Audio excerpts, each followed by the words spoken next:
can't win. But I wasn't given the spirit of fear, I was given the power of love.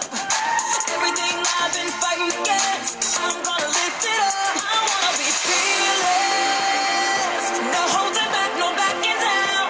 Fearless, because I believe you're with me now. Bring on the unknown, lead me and I'll go. Come set me free, God, I wanna be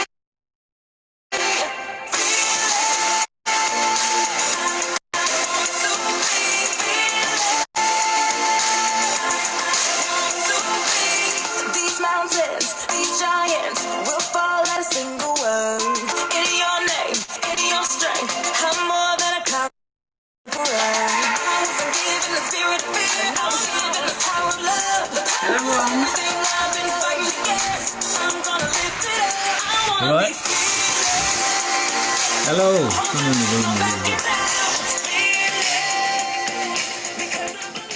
Okay. Up a little bit more. Up a little bit more. Right. Hi, Hillary. Hi. Hello everyone. Yeah.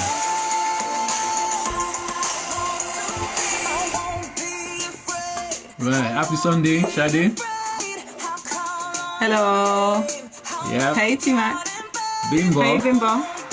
Hi Raina. Welcome everyone to today's session.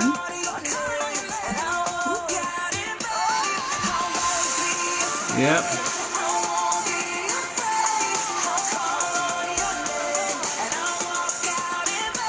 Right, we're just gonna wait to have a few more people join in. Hi Faith. Hi, wait, is she on here? Oh. Right, Faith, hi, on YouTube. How you doing today? Okay. Oh, wow, okay, 6 people. Let me see, can I tell who these people are? Okay.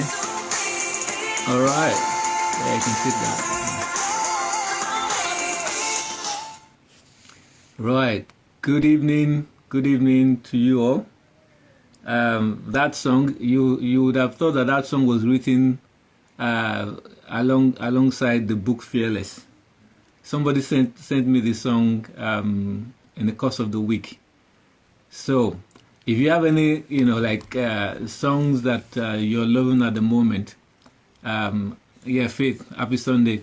If there are songs that you're loving at the moment that you want us to open up with, please send it to us. Or just enjoy. Yeah. Any song you just enjoy, just send it to us.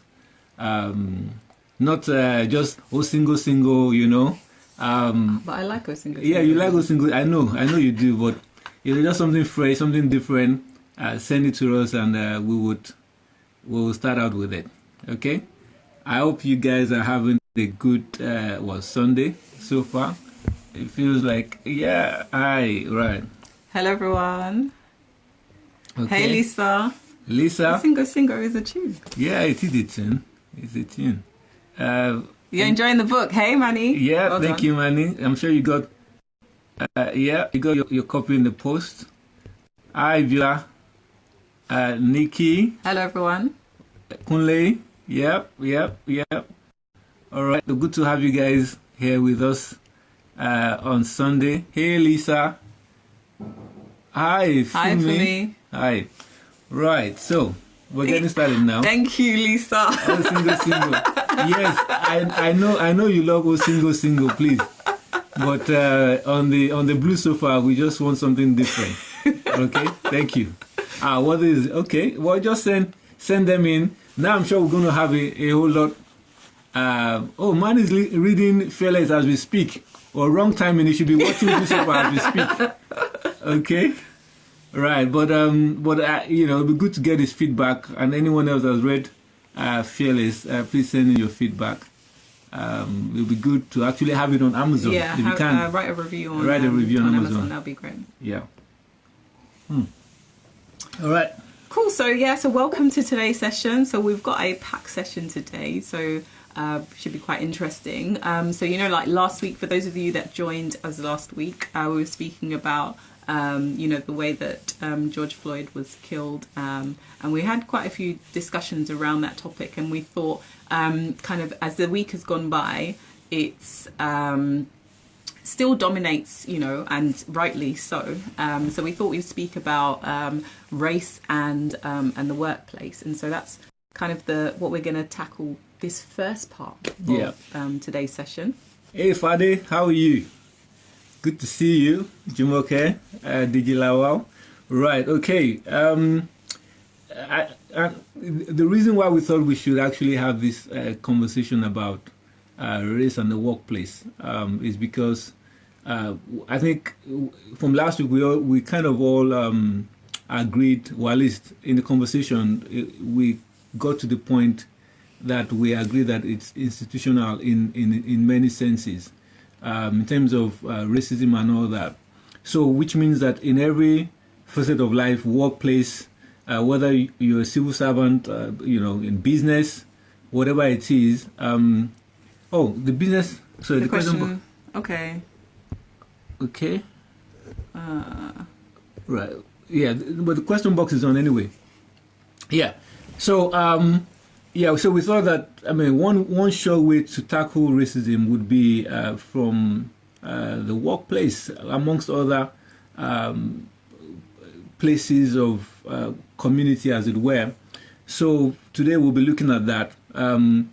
Also from last week, actually, I need to feed back to you on the fact that there is another session that we had on Friday.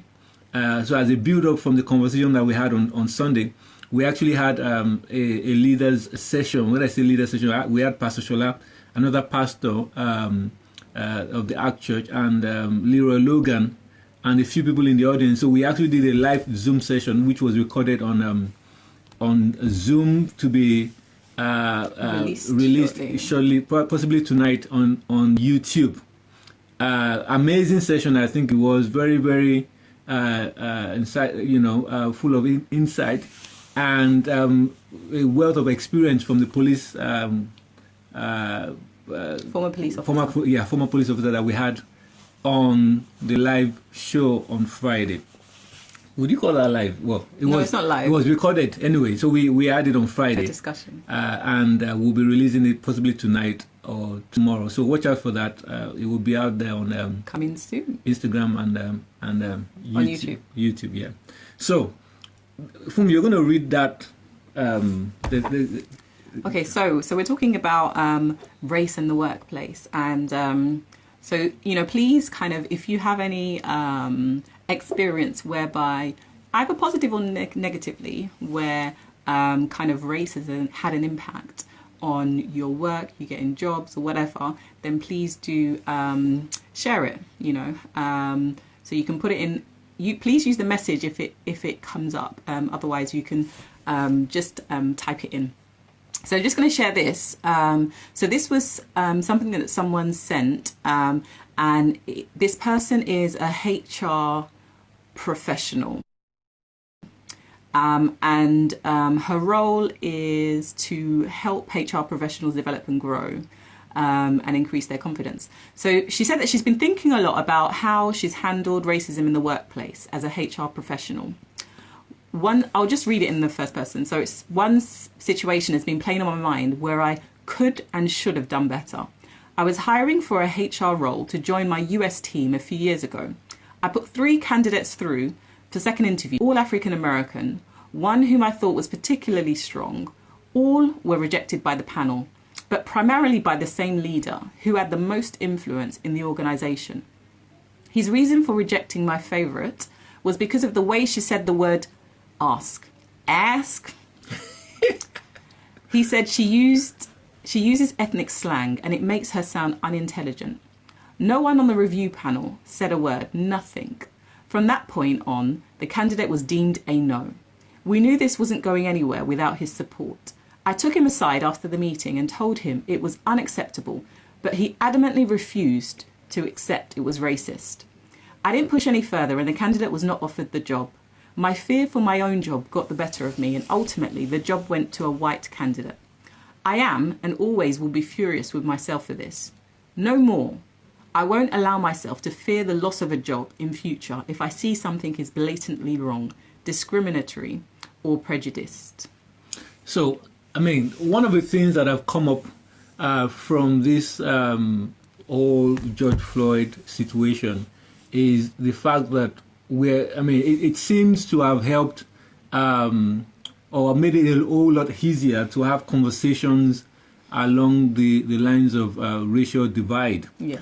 So this person, just a bit of a background, so she's an HR person, specialist, and our role is to recruit, obviously, to recruit for our organization. And she lined up 3 candidates to be interviewed, and particularly one of them came out strong in terms of experience and all.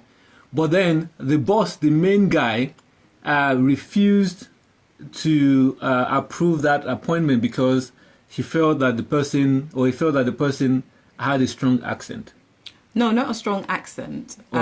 I think that she was too street, basically. Okay.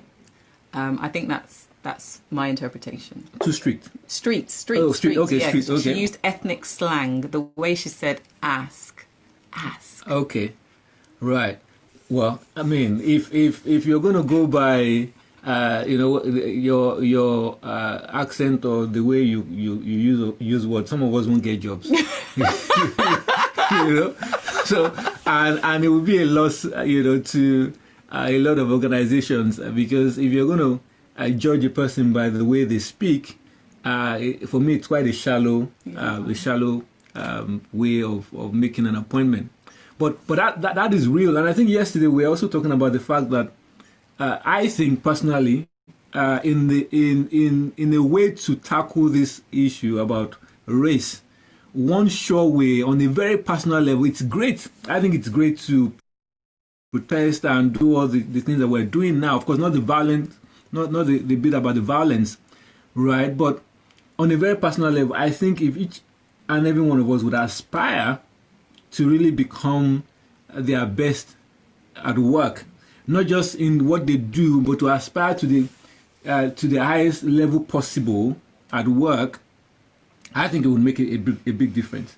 So again, do you want to share what we were talking about yesterday regarding your own sort of sector? So Funmi works within the health sector, and we're talking about the fact that within our own trust yesterday, that give the facts on that. Okay, so I'm not sure how many people are aware, but within the UK there are there's a lot of work going on to kind of look at diversity and equality, and so that's for BAME, which is Black and minority ethnic, also LGBTQ, and also ability and not disability. So a lot of work is going on to try and reduce the disadvantages that people face within the workforce. So over the last few years,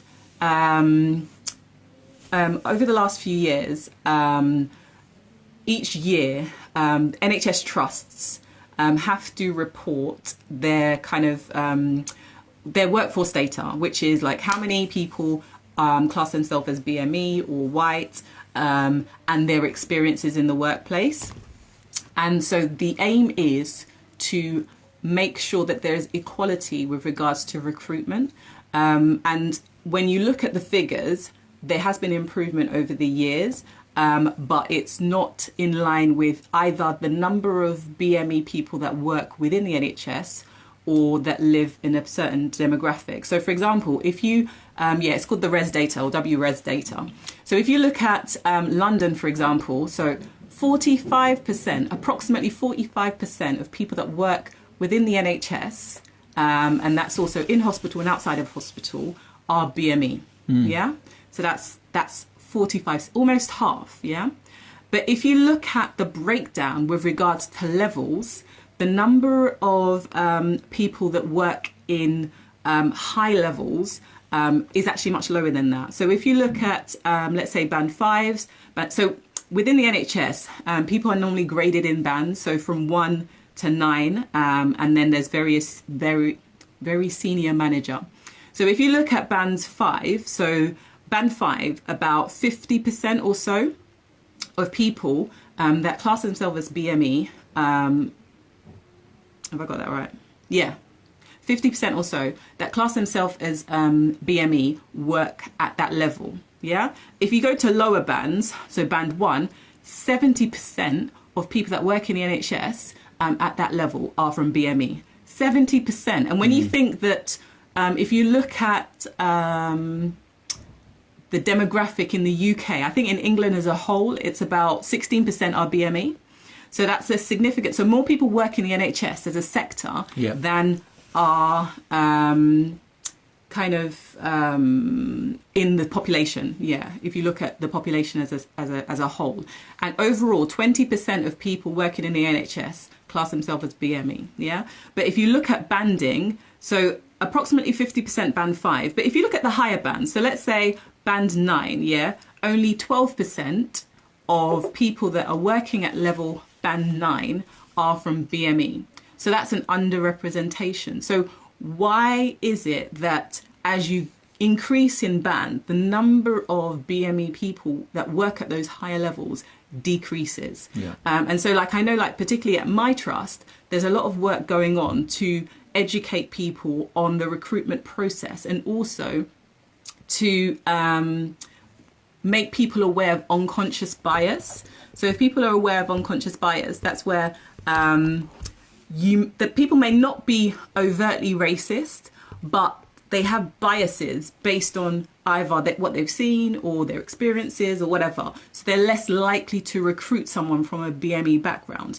And if you look at the experiences of BME staff, they say that they're less likely to be shortlisted. And the evidence is there. They're less likely to be shortlisted for a position, even though they have the same qualifications. Okay. So, I mean, you were saying that in the UK, for example, amongst the medical directors within the NHS, there is, so let's say there are, how many of them, you know? So in the UK in total, there's 227. In London, there are, I think there's probably about, I'm not sure the number exactly, maybe between 20 and 30. Okay. And only one is from a BME background. Yeah.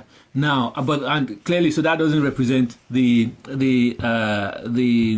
demography within London. But the point that I'm trying to make, and I think Abiola actually made, well, she said something. Abiola said that, just read Abiola's comment. She said here about you're not a fan of positive discrimination. But the thing is, it's not positive discrimination.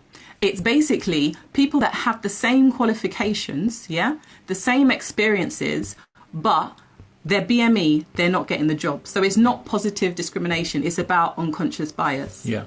Now, so, but in terms of what we should, well, amongst other things that could be done, I think that for those that are already within the system, as, black and ethnic minority staff working in that sector, right? Imagine if you were one of those that sat around the table, or possibly even making the decision in this example that we read out now. If you were the one making the decision in terms of who to employ, for you that unconscious bias or whatever it is will not even be there, because you're going to judge purely on the basis of the person's abilities, as opposed to, okay, well, they're too strict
Oh, someone also said that just to add to the whole issue with racism.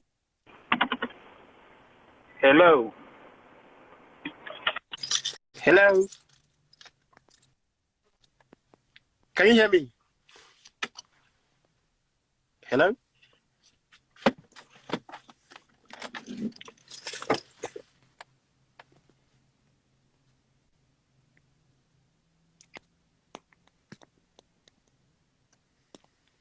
Hello?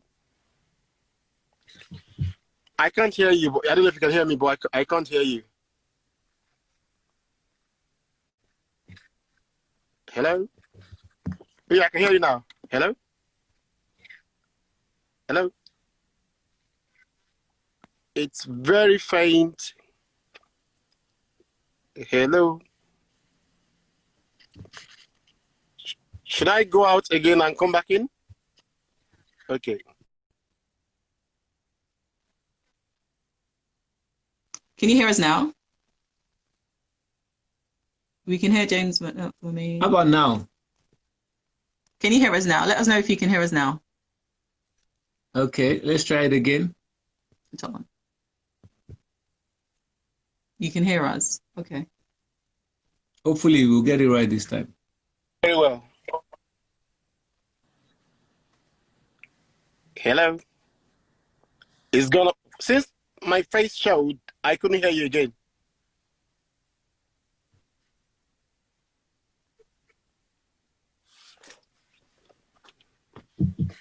Hello?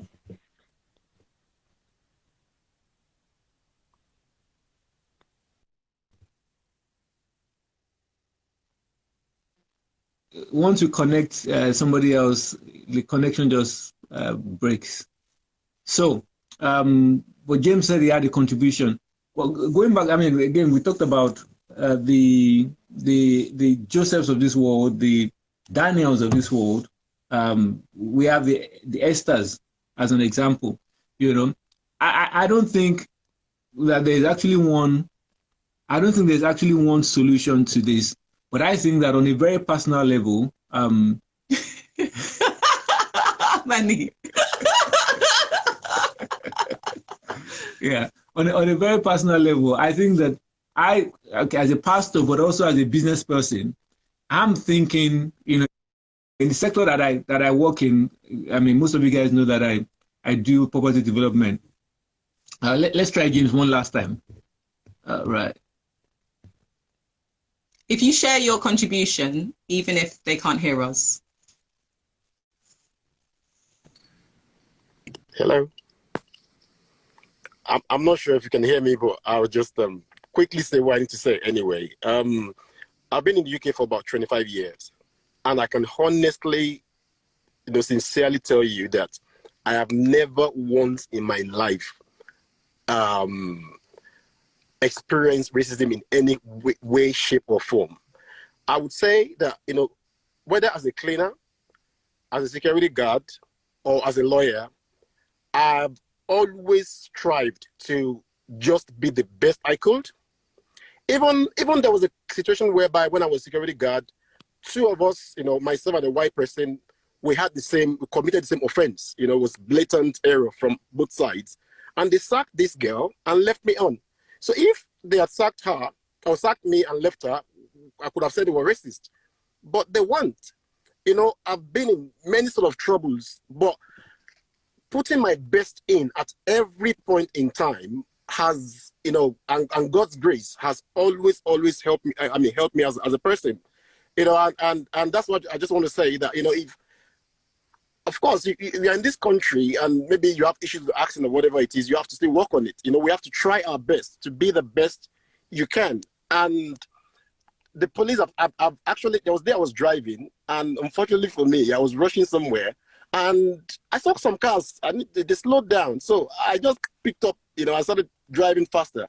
Little did I know that there was a police car in front. So I overtook a policeman by overspeeding. Of course, they stopped me. And they put me on the side, and I said sorry, and that was the end of it. And I can count several, maybe 3 or 4 incidences, like that in my life. But, and I'll just say 2 more things before I go off, because I know probably you can't hear me, or maybe I can hear you, but I'll make it very, very quick. Now, when I was a security guard, I was working in the building, the Prudential building, and we had this guy called Ade. Ade was very awkward. Ade would dress scruffy. Ade would come and warm his eba and banga soup in the company microwave, and the whole place would be smelling. Now, people complained. The managing director came to me downstairs as a security guard and said, please, James, I need Ade. As at that time, I think it was 1998, Ade was the only person who was bringing, he learned this thing called Java programming language. And Prudential was changing his programming system at that time. Now, Ade, as at that time, was being paid £170,000 a year. Ade was kept in that job despite all the bias that we all had. Because why? He was useful. They needed him. He was the only person that knew Java. So what I would just say to us is whatever we're doing, let's just strive to be the best. And this issue of race and racism or whatever it is, there are ways we can win this war without lifting a finger. I saw an article today which really, really moved me. One guy said something, said, look, James, imagine if every black American in the gangs in the ghetto neighborhoods in America took a life insurance. And for $500,000, would people and the insurance company will be backing them? So I don't believe we need to be, yes, it's good for us to protest or whatever it is, maybe peaceful protest, but we can win this battle in the mind and with the grace of God. There are things that we could do, that we could implement to make sure that, we become relevant in anything we're doing. That's just my little contribution. So I'll sign off now.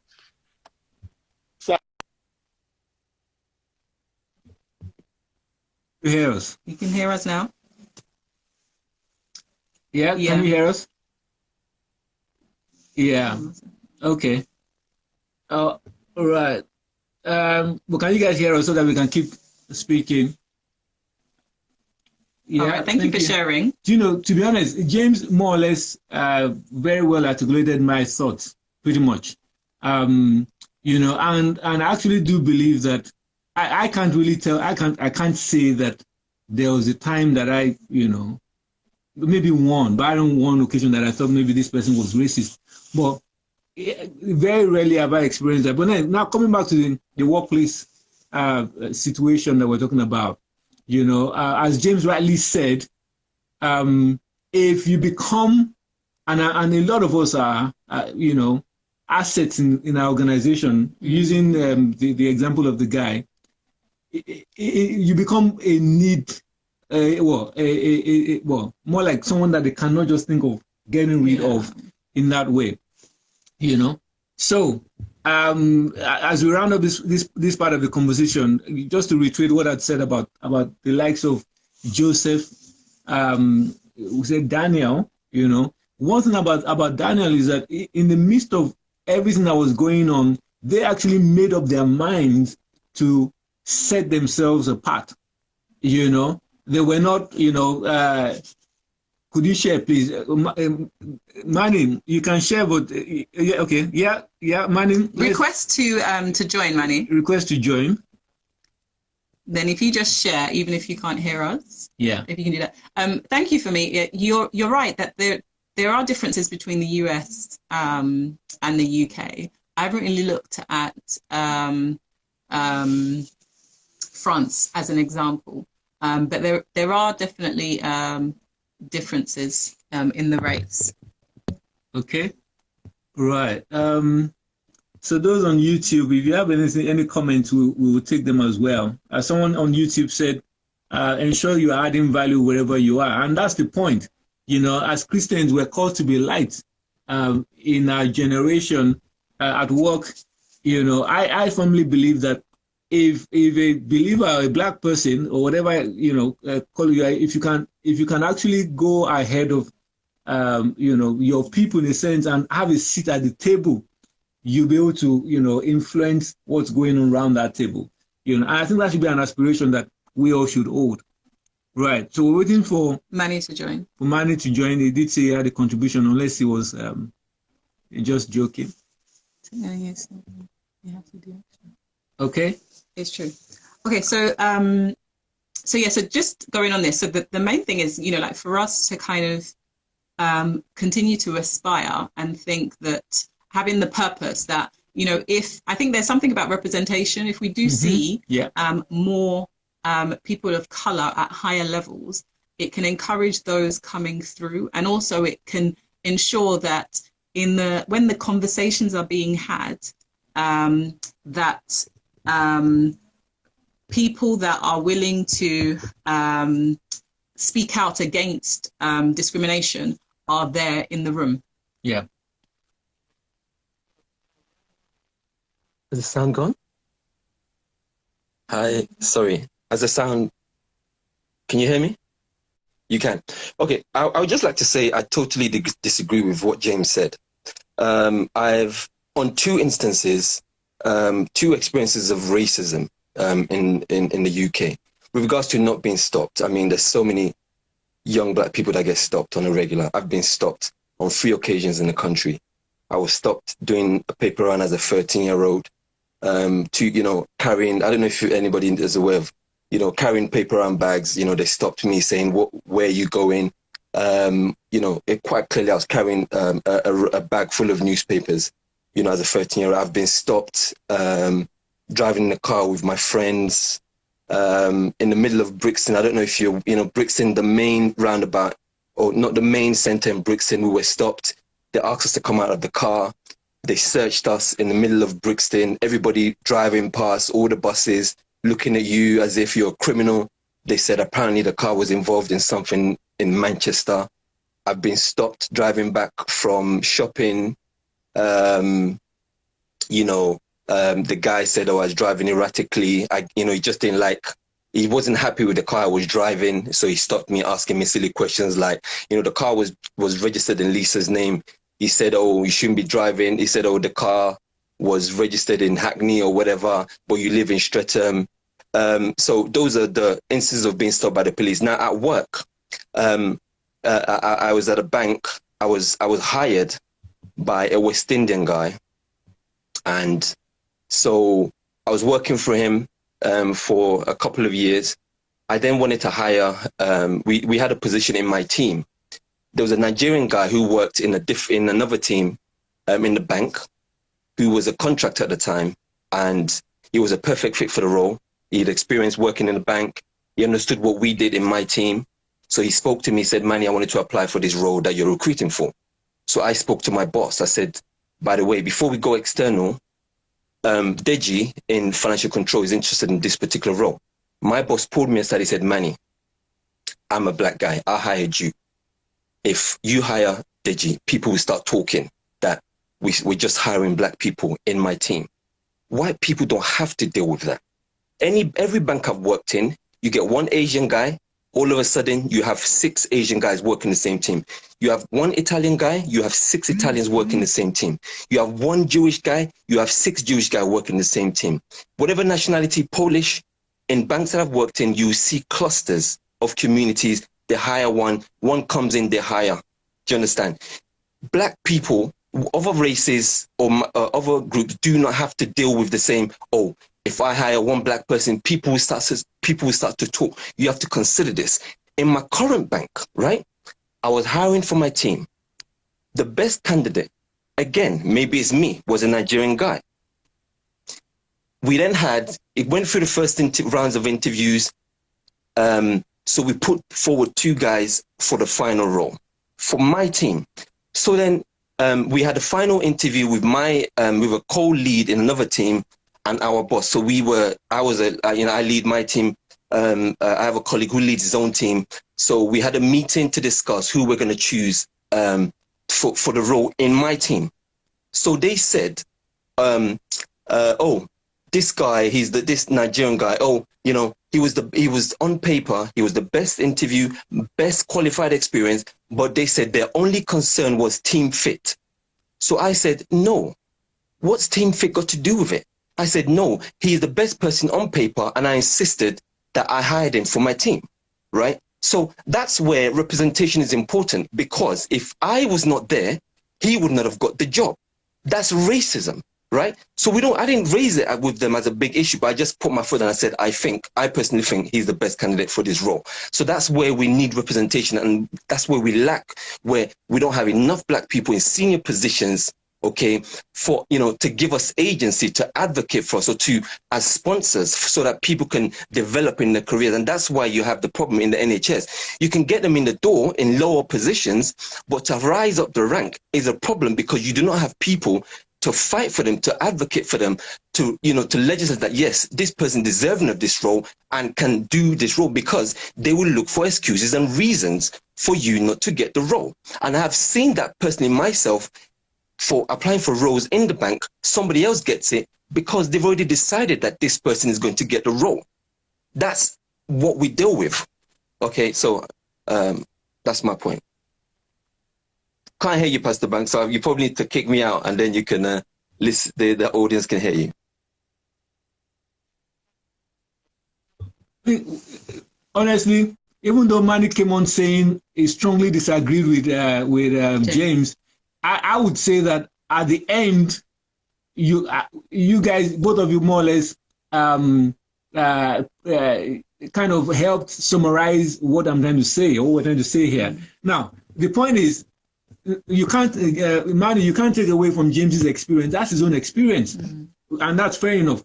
But as far as representation is concerned, which is the point that I'm trying to make here, the example you gave in closing was such a perfect example for us all here. What we're saying is, the more representation we have out there, up there, the better it would be for everyone else coming. Think about it. Next 10, 20 years from now, how if we're very mindful of this representation concept, think about how much of an influence it would be in the next 20 years. It would be easier for our children. It would be easier for the children, for our children, exactly. Think about, I'll close with this, right? Someone said, and this is a true life story, in the 80s, right? It was said that the gay community, pretty much, they had a few people. I don't have the facts of this, so please don't quote me on this, but you might as well research it. That a few people came together and said, you know what? In the next 20 or 30 years from now, we want to be in parliament. We want to be heading pressure groups. We want to be, in banking and all the sort of levers of power in society.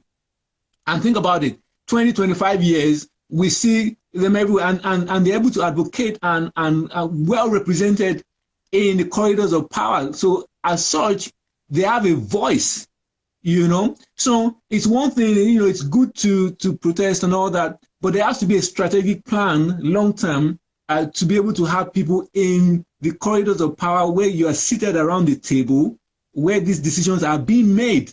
People are making decisions that affect our lives, but we're not really concerned about it. We're concerned about our next car, the next big house, and things like that.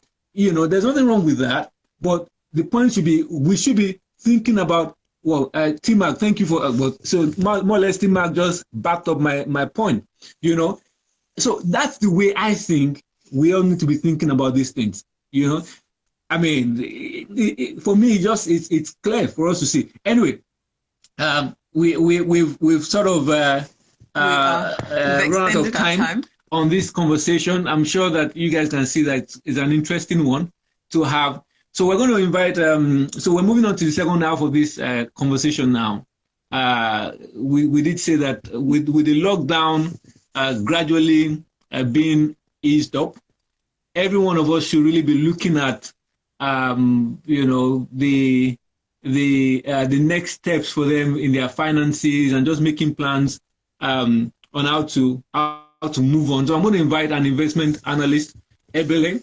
Please, can you let us know if you can hear us when she joins, because there seems to be some kind of technical. Can't hear you. No. I assume everybody can hear me, because I think that's what happens when you let people on. You can hear your guests, but not you guys. Hi, everyone.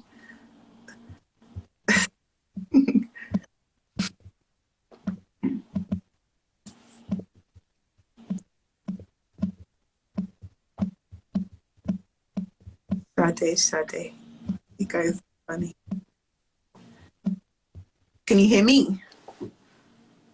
Okay, that's good. Maybe should I just start talking?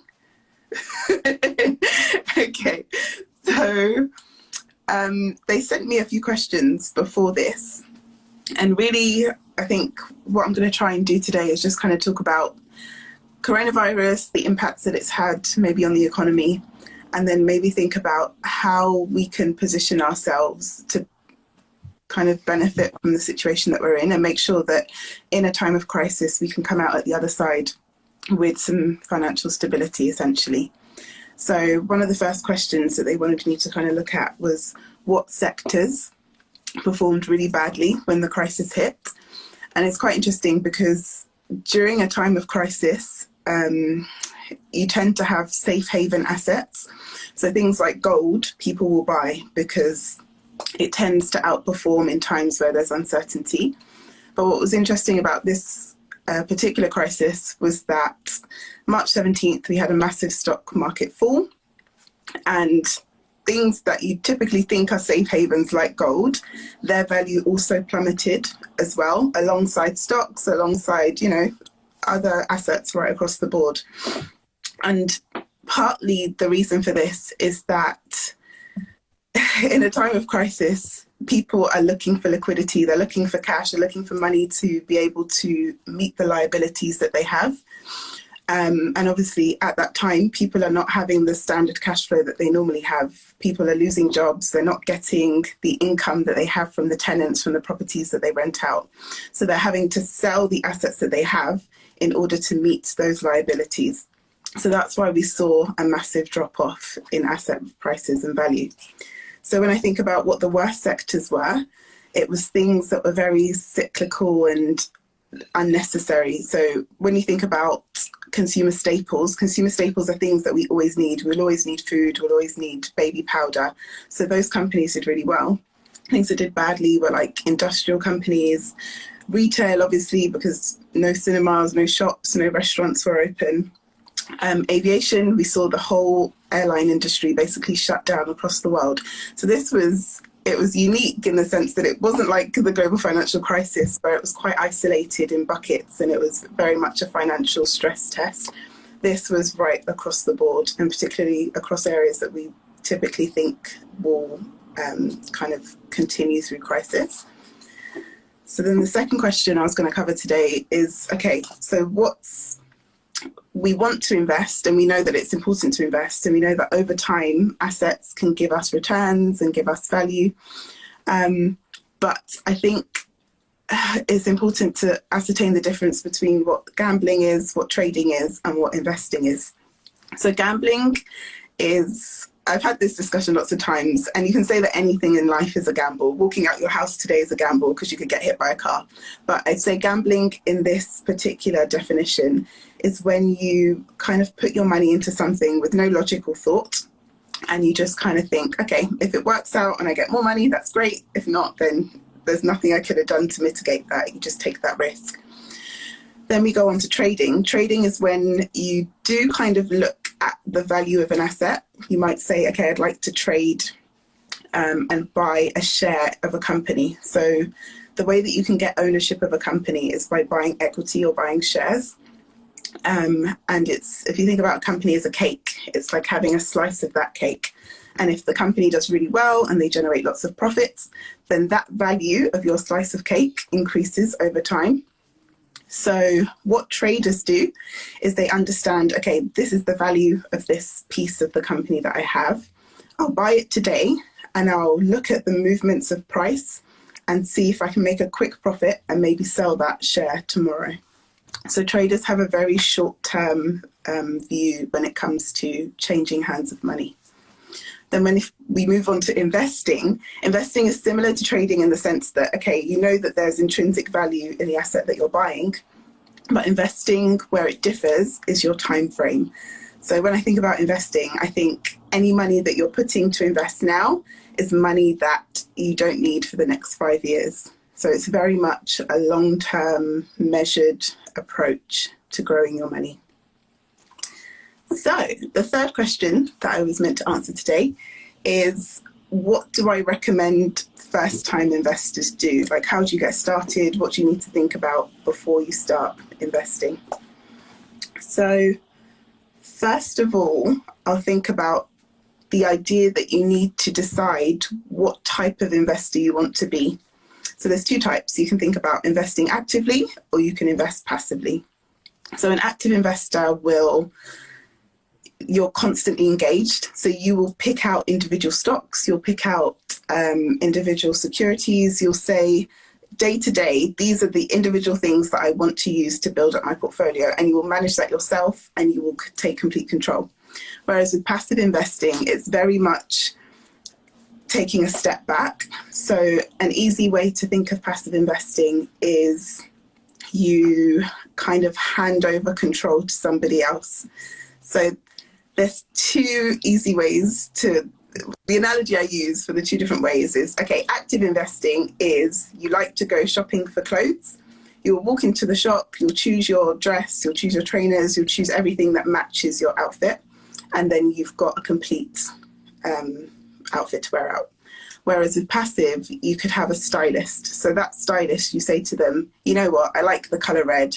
I like wearing things that are quite elegant.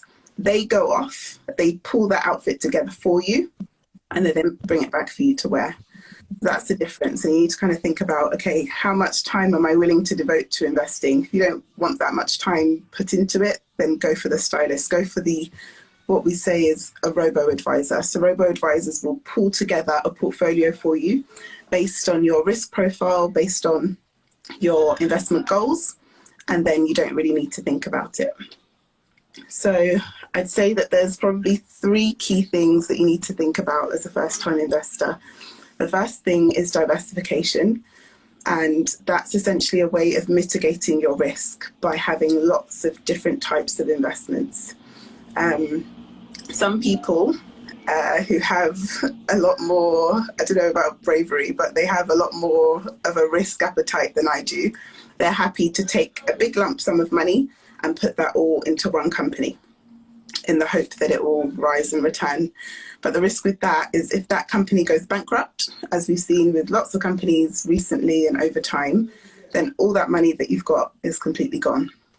However, if you were to take that pot of money and divide it between, maybe 10 different companies, some gold, some real estate, if the real estate portion was to fall in value, you'd be fine because the stocks might have risen in value instead.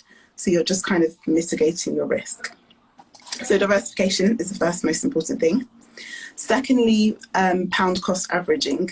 So pound cost averaging is basically a way of investing so that you're not taking all your risk at one point in time.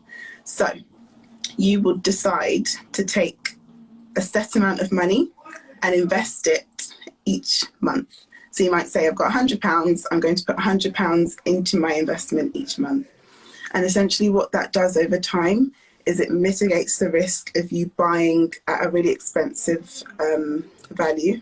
So it basically allows you to make returns over time without overpaying for the asset that you're buying. And also if it drops in value, then you're basically able to buy it on sale. So that again can add to your eventual returns. Then I've got another point at the bottom. What is this? Compounding. Yeah, so compounding is, I think Albert Einstein called it the eighth wonder of the world. That might be an internet quote that I've got wrong, but regardless of what he said, it's really important. So compounding is essentially the fact that the longer your money is in the market, the longer that it's in an investment, the more that it can grow. And that's because the interest that you make on your investment can then also generate interest on top of it. So over time, instead of just seeing like a linear growth in returns, you tend to see an exponential amount of growth. So the longer amount of time that the money's in, the more it has the potential to grow. Cool. So the next question I had, should I keep going?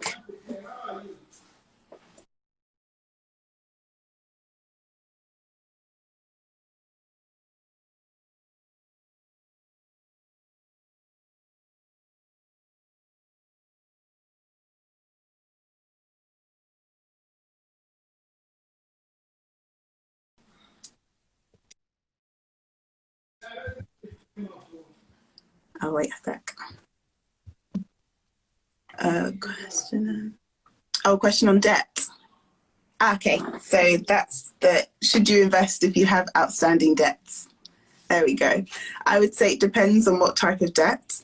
So if you have high interest rate debt, like a credit card that you would get charged 40% at the end of the month if you don't pay it off, then you should focus on that. And I think the important thing with investing is that you build a secure financial foundation first. So you should have an emergency fund that has 3 to 6 months of expenses saved. You should also have a budget for each month. There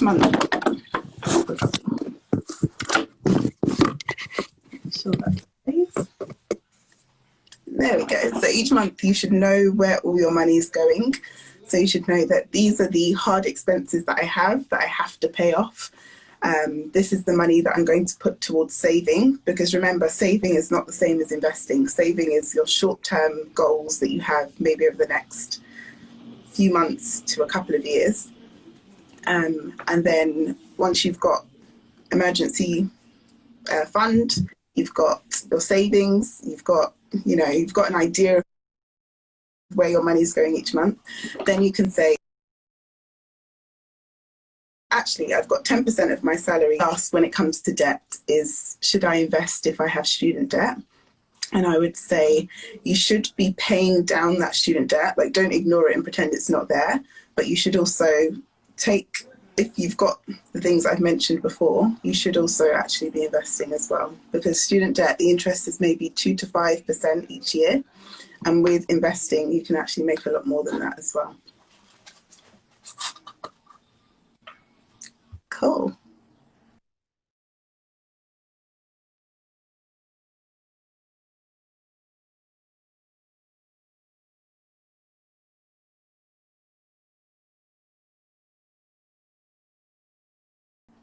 All good?